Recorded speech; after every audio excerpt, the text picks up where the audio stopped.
Hi, I'm Marty. And I'm Beth. We are coming to you live from the Smithsonian's National Air and Space Museum in Washington, D.C. Today we want to begin by welcoming Providence Middle School.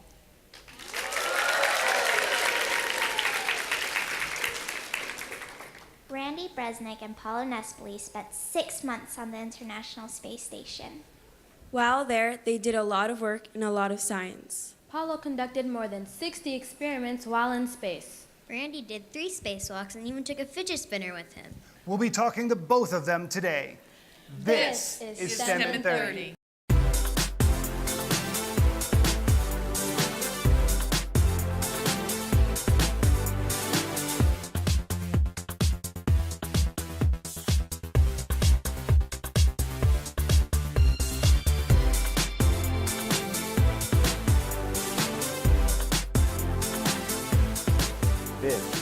This is STEM in 30.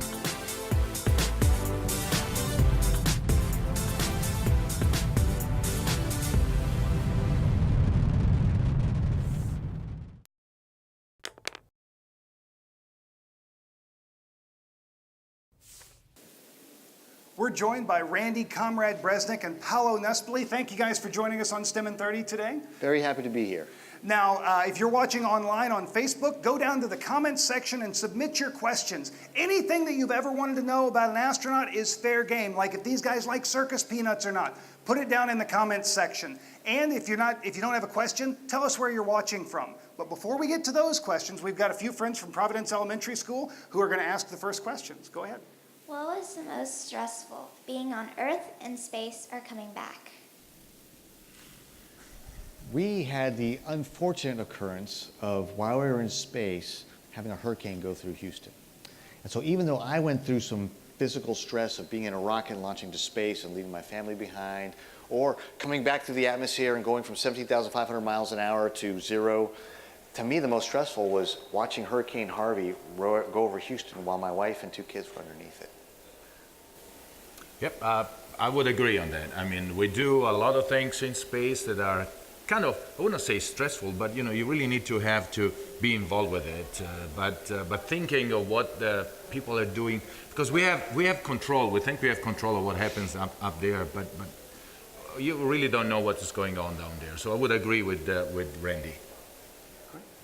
What was the hardest thing to get used to when you came back from space?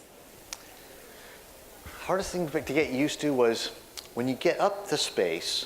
Right now we have an otolith organ in our ears, right? And that gives us our balance because there's little hairs that are moved by the fluid that goes through the canals in our ears to give us our balance.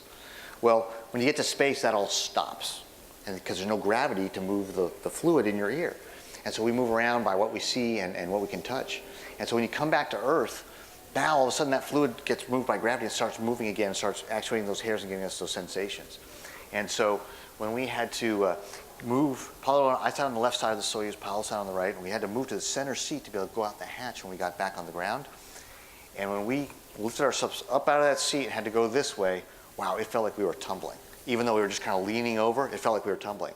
And so getting that inner ear back up to speed took several days, and so that was probably, for me, the most difficult part.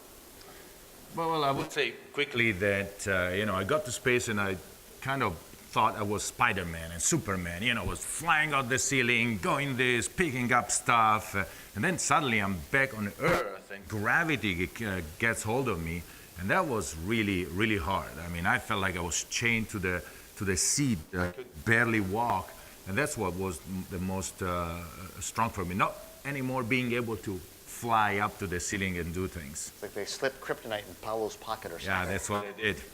Well, great questions, guys. Now, you all spent 139 days in space. Can you tell us a little bit about that mission? Sure. We ended up flying up there, and you know, International Space Station has now been up there 20 years. So 1/3 of NASA's lifetime we've had the International Space Station. And the fact that human beings have been manning the space station continuously for 18 years is absolutely amazing. And we've had crews vary from everywhere from crew of 3 to 2, and now we're actually having a crew of 6 up there, and that is our standard crew size. And so we went up there and joined the crew of Expedition 52. They had been up there for several months, and we joined them, our crew of 3, Paolo, myself, and Sergei Ryazanskiy from Russia. And we were up there. We had Expedition 52 for about 5 weeks. They left, and then another crew came up on a different Soyuz, and that's the crew you see up on the screen there, Expedition 53. And we were joined by Sasha Masurkin, a Russian fighter pilot, Mark Vandehei, an Army officer, and Joe Akaba, who actually had been a former Marine. He had been a Peace Corps person, but he had actually been a teacher. When he was selected to be an astronaut, he was teaching science and math in schools and became an astronaut. So they joined us for Expedition 53. And so we ride up and down to the space station in the Soyuz spacecraft. It is a very small spacecraft. It's designed to get us up and back, and that's it. And it's only this big. So imagine Paolo and I and somebody else in spacesuits in a space only this big. And we're in these tiny little seats, but it takes us safely to the atmosphere. We go from 0 miles per hour to 17,500 miles an hour. In 6 hours, or 4 orbits around the Earth, we actually dock to the space station. And that Soyuz sits there and waits for us for the entire length of our mission, and that's what we come home in as well. We do when of course we go to space. This is a house laboratory where you live and work, and that's the reason why we go to space, because in this environment we can do incredible things that you cannot do here on Earth. So we do science, technology. You wake up in the morning and you start working on experiments that have to do with crazy stuff, genetics, spinning motors, fluid. You work on the ceiling, you work on the wall, you work everywhere. You turn around, and it's actually very, very interesting. Most of the time we don't understand what we are doing. We know how to run the experiments. We know how to do things. Randy, what were you doing here, for example? Well, we have a glove box where we're able to do science inside of it. And this particular experiment, we're actually growing lung tissue. And lung tissue can grow perfectly in space because there's not gravity weighing on it and crushing the cells as they try and grow. And this particular experiment, they're looking at cures for cancer. And so our crewmate Jack Fisher dubbed this the cancer-seeking missiles. So right now we have cancer treatments that go and try and kill the cancer cells, but also affects a lot of the rest of the body. If we can actually go out and send out medicines and treatments that actually target only the cancer cells, the bad cells, that is going to be a huge, huge improvement for people that end up having cancer down here, because we can actually kill the cancer but not harm their body. So that's something that has real application up there for what we're looking to do down here on Earth. And this was just one of the 300 plus experiments that we did in space. Of course, you need to make sure that you are able to do things. You have to handle stuff, make sure that things don't float away. You need to be careful of what you're doing. You do experiments in the Japanese laboratory, in the European laboratory, in the American laboratory. Sometimes you go to the Russian part of the station. So it's very, very incredible, quick stuff that you're doing. You play with refrigerators. Of course, those are very cool refrigerators. You better have gloves. Minus 80. Otherwise, your hands are going to be stuck to the pieces of metal that you take out from there. And a lot of times we are the guinea pigs in space. You are the subject of the investigations. We take blood, we measure things, and we play doctor, or we play guinea pig, and this is in a rapid succession. We do some crazy experiments. This one had to do with fluids in space, the way the heat and fluids, complex, very complex things. And we set up this experiment so the scientists can actually look at this little mini, tiny, minute details that you cannot really see here on Earth. And that's why we go up there. And sometimes it's the experiments where we're actually making things happen, and other times where we'll actually set up the experiment and they'll run it remotely from the ground. And so you could be involved in the space program, be running an experiment from your computer or down from a laboratory down here, and then have it actually be happening up on the space station. And so that's the wide variety of things that we do. Paolo's working on this one, which is a combustion chamber. We're actually burning flames up there, and we have one called Cool Flames, where it actually takes flames, and we're able to find out we're able to burn things at like 800 degrees instead of at 1200, which is where flames normally burn. Well, if we can do that, guess what? We can make airplanes maybe a little safer, a little lighter. We can actually maybe burn our fuel a little more efficiently. So as a pilot, that's really exciting stuff for me, and also help make our spacecraft safer. And so when I was saying before that you can be a guinea pig, and here is a very complex complex experiment that we were running on the European Space Agency laboratory there. It's an experiment where you actually take your leg and hook it up to a machine, and then the machine makes your leg move, or you try to move the machine. It's a very long, stressful experiment. We use electrical shock to shock your muscle so the muscle can contract, and the machine can actually measure the force that you are doing in space. All of this because the human being, the bodies are affected by zero gravity quite a bit. And so our muscles, like especially our legs, we don't use them for anything when we're up there normally. We're moving around, like Paolo said, with our hands. And so if the muscles aren't working, then they're starting to atrophy. Like if you stayed in bed for like a month or 2 months, you'd be a lot weaker. Well, then if that happens, then your bones start losing density as well. And so we need to measure how the human body can go ahead and lose its capability, but then how can we make countermeasures so that we don't? So when we get to Mars, we're able to work.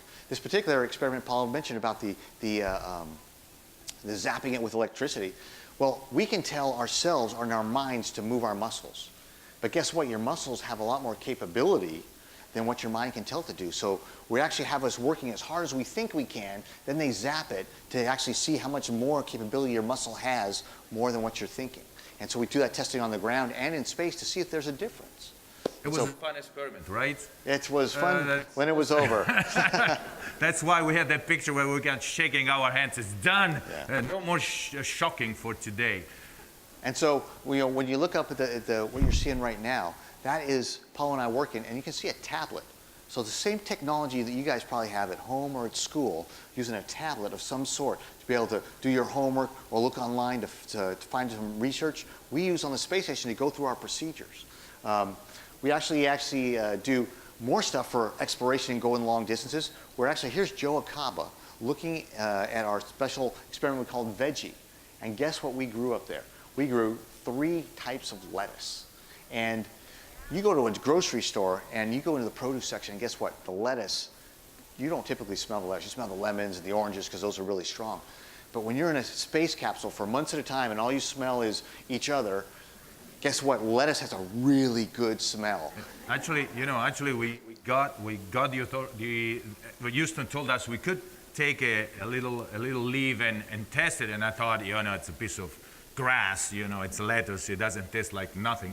And instead, it was an amazing taste. When you don't taste lettuce, when your senses are kind of dumbed down because of the closed environment, you taste something like this and you really understand what humans can do and what really means being human and have all these senses. It's incredible. All right, we also do a lot of other things when we're on the space station. We get to go and look at the Earth, and that's one of our favorite things to do, is to take pictures of the Earth and try and share the incredible beauty with you guys. And we've done that, via our social media, via the NASA web pages, and all this stuff's out there for you guys to go look at. All you have to do is Google the NASA space pictures or Expedition 53, and you can see all these types of things. We also had, spacewalks. We had to do repairs on the inside. We also had to do repairs on the outside.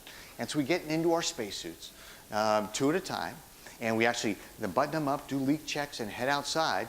And you got 300 pounds of equipment, but you're in your own personal spacecraft with your own atmosphere. And we work for about 6 to 7 hours.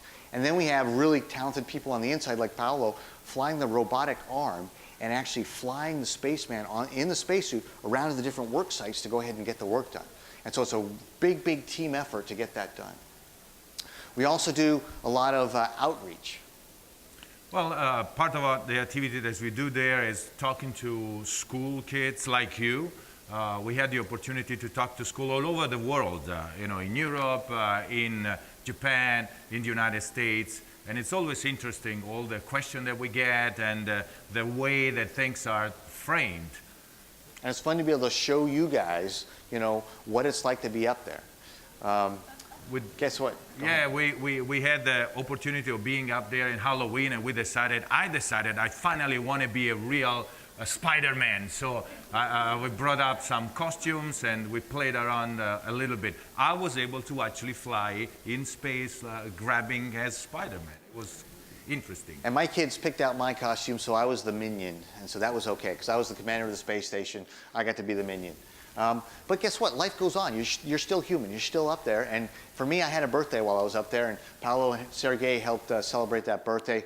We don't get to have actual flames outside of the experiments, so my little hand had the candles up there made out of cloth.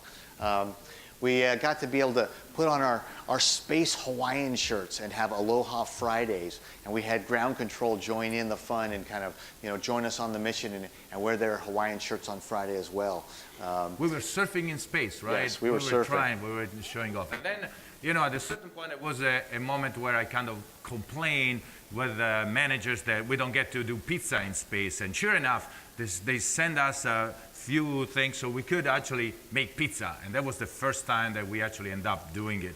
I thought, nothing can compare to a really good Italian pizza. But actually, in space, even though with all the little problems that we have, you can really not cook pizza, we were able to have our own special pizza. You did pepperoni, right? I did the meat lovers on the far right side. It's covered completely in pepperoni, and the pepperonis all stick to it because of the surface tension of the sauce. The surface tension of that holds it onto the pizza dough.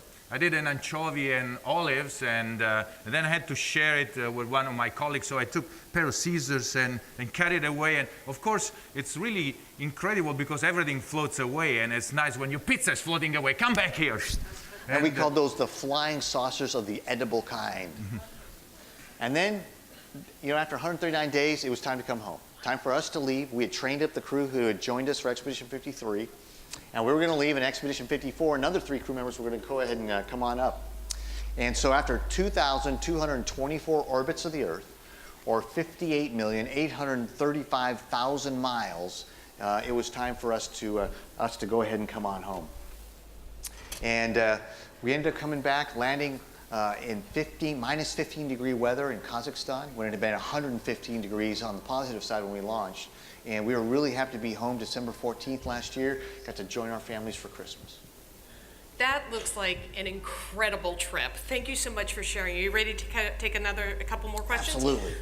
Why don't you start? Was being a Marine helpful to becoming an astronaut?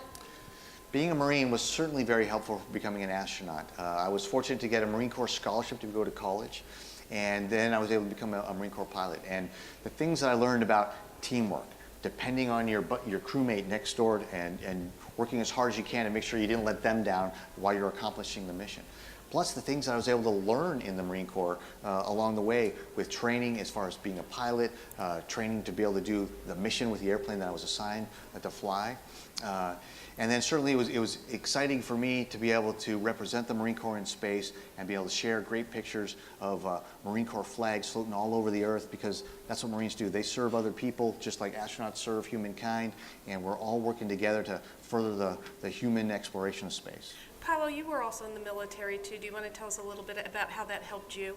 Yes, in my previous life, I like to call it before I became an engineer, I was in the Army. I ended up working for the Special Forces that require me to really push myself in every single direction.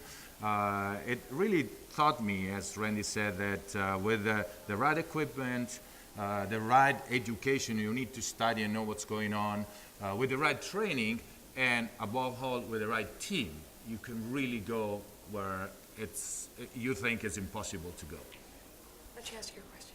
What was one of the coolest science experiments you did while you were in space? Oh, I did personally, as a crew, we did 300 plus experiments. Personally, actually touched 60. I would have difficulties in saying which one was the coolest one, because, a lot of the experiments that we were doing, we showed before a picture of this, a Z-bot. It's a fluid experiment that has to do with fluids and heat and how things change. It's an incredible experiment.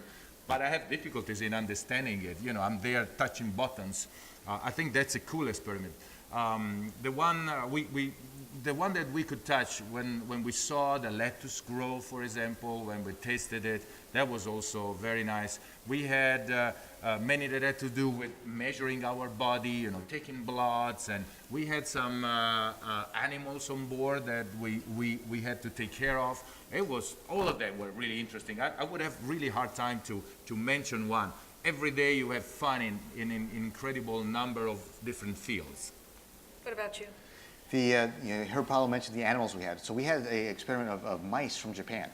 And half the mice we let stay in zero gravity. So they floated around the whole time they were up there for a month. The other ones we actually put in little habitats and we spun them in a little centrifuge so they could feel Earth's gravity. So the only time they had zero gravity was just for a few minutes coming up, and then the majority of the month they had 1G. And so the whole time they were up there, we were taking samples and observing them. And it was funny for me to see a mouse up there in zero gravity. All of a sudden they've, lost it. They're reaching out, trying to get a hold of something. And it made me think, I wonder if that's what I looked like when I first got to zero gravity as well for the first time. But with those mice, they'll send them back to Earth and be able to study how their bodies and bones had changed for zero gravity versus gravity. And that helps us understand our own bodies and how our bones and everything change. And that'll help us give us countermeasures for when we go to Mars and other places way beyond that where we don't have gravity, how we can make sure our human bodies stay in the best shape they can. Well, Paolo and Randy ran a lot of experiments while they were on the International Space Station, but before they launched, Komrade was very nice to work with us to develop some lessons that you can run in your classroom. Let's check out ISS Science.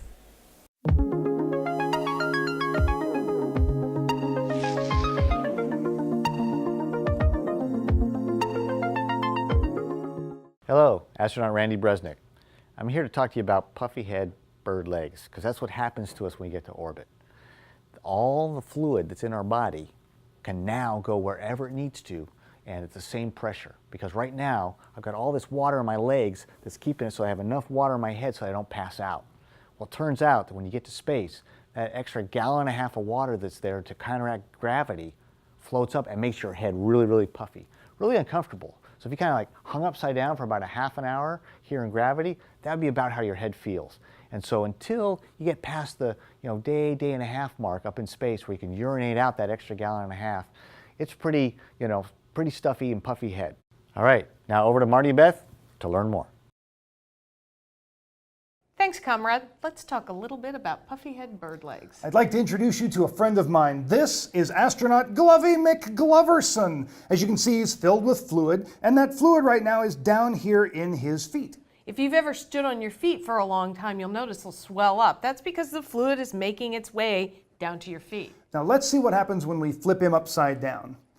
All of that fluid rushes down to his head and leaves the foot region. And, if you were doing that, it would feel like you kind of had a stuffy head. Now this happens to astronauts when they go into space. This fluid is not pulled down by gravity, so it sort of floats around. It gets up into your head and you get a puffy head and little bird legs. If you want to try this in your classroom, head over to our website and check out the lesson plan. Tell me about what you took up into space. Well, I also had the help of my children to pick this one out. And they found this and said, Papa, take this in space. This is really fun. So have any of you ever touched one of these? Yeah. All right. So this is the one that actually you'll see in the video that actually flew in space. And what I think is really cool about this is it's a great demonstration of Newton's laws using something that you are all familiar with. Was it a lot of fun to play with in space? It was. And you know what? If you hadn't seen me touch it, and I just let go of it, it would still be floating up there spinning because there's nothing to slow it down. Awesome. Well, you guys ready to take some questions? Absolutely. All right, let's go to an audience question first. Hi, my name is Leslie. What fun things do astronauts do on the space station? What fun things do you guys do? Oh, we can do a lot of fun things. One of the nicest things to do is actually go and look at the Earth. Just put your nose on this cupola. We have a huge window. You can actually look at the Earth, and you just see the planet passing by, and it's passing at like 4 miles per second. If you're there for an hour, or an hour and a half, you actually see the whole Earth passing under you. 5 continents, seasons, day, night, everything like this. But then, we can play it around with Randy with, the spinner, the fidget. We were doing a lot of things. We actually did one demonstration that you can go find online where we had a bungee cord stretched across the module. Yes. And you pulled it back, and so we had a line to know that we were pulling back for the same amount of force. And we shot things of different mass or different size or different weight if they were back on Earth. But we started off with a little thing of chapstick. So and you saw how fast it zipped off. And we tried something a little bigger, a little model of the Orion spacecraft. And go ahead and shot off a little slower. Then we took a big, huge trash bag, pulled it back with the same amount of force, force equals mass times acceleration, and we let it go, and you saw it just float off really, really slow. And so being able to show you guys, like Marty said, physics in action in zero gravity, that was one of the fun things we got to do. And by the way, we did not only these things, we were playing with food, by the way. Yes, Can you imagine what you can do with food floating around all the place on station? That's what we did. All right, we're going to take an online question next. From an astronaut wannabe, what is expected from an applicant to be considered? All right, right now, for government astronauts, just about any country you're looking at applying to, you've got to be able to have a basic education, and most companies require a bachelor's degree in some of the science, math, engineering, or hard sciences types of fields, because that's kind of the basis for the work that we're doing. But there's certainly many people that have advanced degrees in those fields, as well as graduate work. And the biggest thing is once you get an education in whatever field it is, becoming excellent in that field is the key. If you look at any of the astronaut biographies of anybody that's ever been in space from any country, they're all pretty similar. You see that someone has really worked hard to get their education, but then gone on to be really good at their field, and they also have a wide variety of interests. It isn't just that they are one-dimensional. People that are concert pianists that have been an engineer. People, you've got one gentleman who played professional soccer to put himself through medical school to be a doctor who became an astronaut. And then you've got guys like Paolo who started out in the Italian army and now is a engineer for ESA and has now flown in space 300 times and is the #2 person most experienced. 300 days. Over 300 days in space. So, wide variety and being excellent at what you do are definitely the path to be becoming an astronaut. I would say that you really need to speak English, by the way, minimum, which is obvious for you guys, but not so much for us foreigners. So that's a requirement too. Awesome. Well, guys, thank you so much. We're just about out of time. We want to remind everybody watching to tune in next week as we look at observatories and how we know what's out there. Did you know you do not need the Hubble Space Telescope to view distant galaxies? You can see them from right here on Earth using a pair of binoculars. Is it safe to look at the sun? Can you and your friends find a black hole? How do we see the oldest things in the universe? If you want to know how we know what's out there, be sure to check out STEM in 30.